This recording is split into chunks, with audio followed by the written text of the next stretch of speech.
the initial question I have, Mariam and Eric will come in, is the opposition is showing cracks. It seems fragmented. There's even two very critical figures of this opposition that seem to be at loggerheads, yourself and Rigathi Gachagua. Is the opposition fragmented? No, I'm not aware of it. You're not aware? Yeah. Mm-hmm. So I think the public perception, and this is why you come in to clarify, is on the issue of DCP and its popularity versus Jubilee and its popularity. Jubilee, which you belong and you're now the deputy party leader, has given you the mandate to go and engage with the other political parties. When the leadership of Jubilee met in Murang'a just 2 weeks ago, the party leader, Uhuru Kenyatta, said and told the delegates of Jubilee and those present, let us stop attacking Rigathi Gachagua because he is a leader, just like all of us. Rigathi Gachagua on Sunday gave an interview and he said, yes, indeed, I saw what the president was telling, the former president was telling them, and I agree with him, but I still see others in the party still attacking Rigathi Gachagua and DCP. Why are we fighting? So as a deputy party leader, not now as Dr. Fred Matiang'i, as deputy party leader of Jubilee, how would you respond to the leader of DCP who feels that there are some in your ranks who are still attacking him and his party? You know, I'm amused. You know, some of these things actually don't even speak to logic. So that's why I don't like spending my time on such things. Because you see, we are spending our whole morning on conversations, views, perspectives. We chose democracy. And the democracy means people express themselves differently and express themselves how they choose to express themselves. And democracy does not allow for cultism, and creating cults and so on. People ask the questions of anybody, including me and everybody else. They will ask questions of their leaders.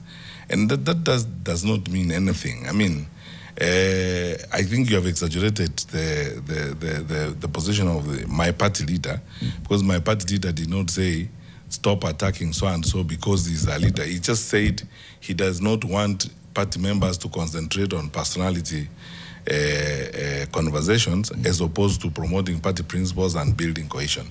He was not particular about, he didn't even point out that so-and-so is a leader and so on and so forth. I don't think he did. But you see, Latif, let me be very honest with you.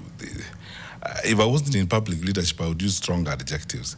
I think we're just, honestly wasting time on such matters. Because you see, political debate and discussion will continue in a democratic environment.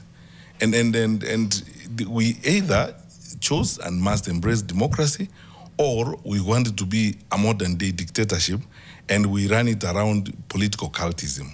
Those are the two things that I think we have to decide on. And in my view, in conversations I have with the people of Kenya, we chose democracy, free speech, free engagement, and so on. So people will ask me questions, ask John and Mary and Andrew questions, or say things about them. That means nothing, really. It's just a conversation. People are continuing with their conversations. So I don't know. We want to eat our cake and still have it. Are we a democratic environment? The answer, in my view, is yes. We chose multi-party democracy as a way of practicing politics. And what that means is that we will engage in our various groups and talk. And there will be times when it is necessary to all of us come together and discuss things. Let me give you an example. I was in government. I was a government minister for 10 years. There are times when actually even the president would advise us to sit down with members of the opposition then. And I would call members of the opposition on a particular issue because I know we're going to have disagreements on this matter from their perspectives. And we sit down. And frankly, I took most of their advice very seriously. The classic example I gave in another interview the other day, unfortunately, when a former Prime Minister Raila Odinga passed away, is a case where even when we were implementing COVID measures at that particular time, we of necessity, and the president allowed us to brief Raila Odinga as leader of the opposition on the measures that we were taking on certain places. And I said, I was all the better, and we were all the better for briefing him, because some of the changes we made in the way in which we were approaching those measures were prescribed and advised to us by Raila Odinga.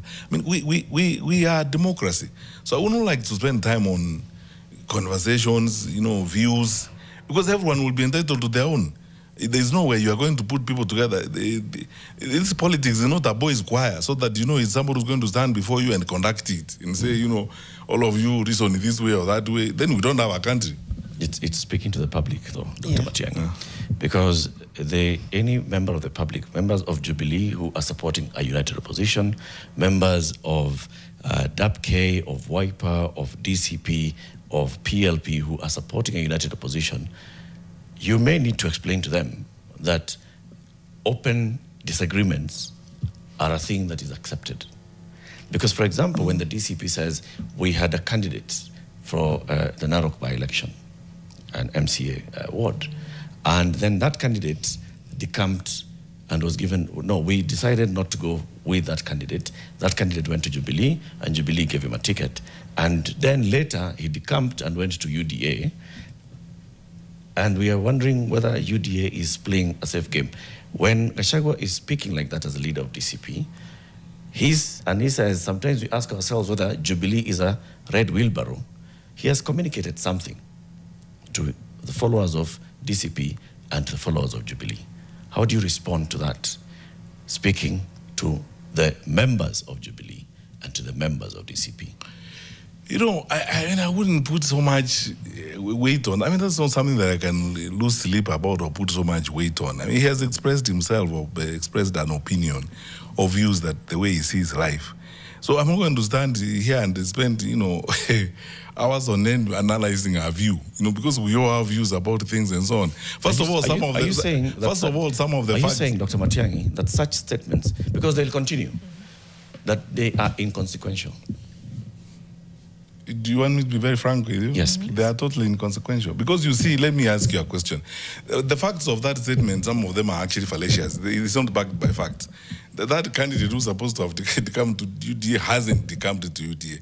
And I would not like to discuss those types of things, you know, in the press. Because you see, our belonging to the united opposition is a party decision, which means it's an institutional decision, which was made out of, you know, conscience. We agreed we are all going to work together.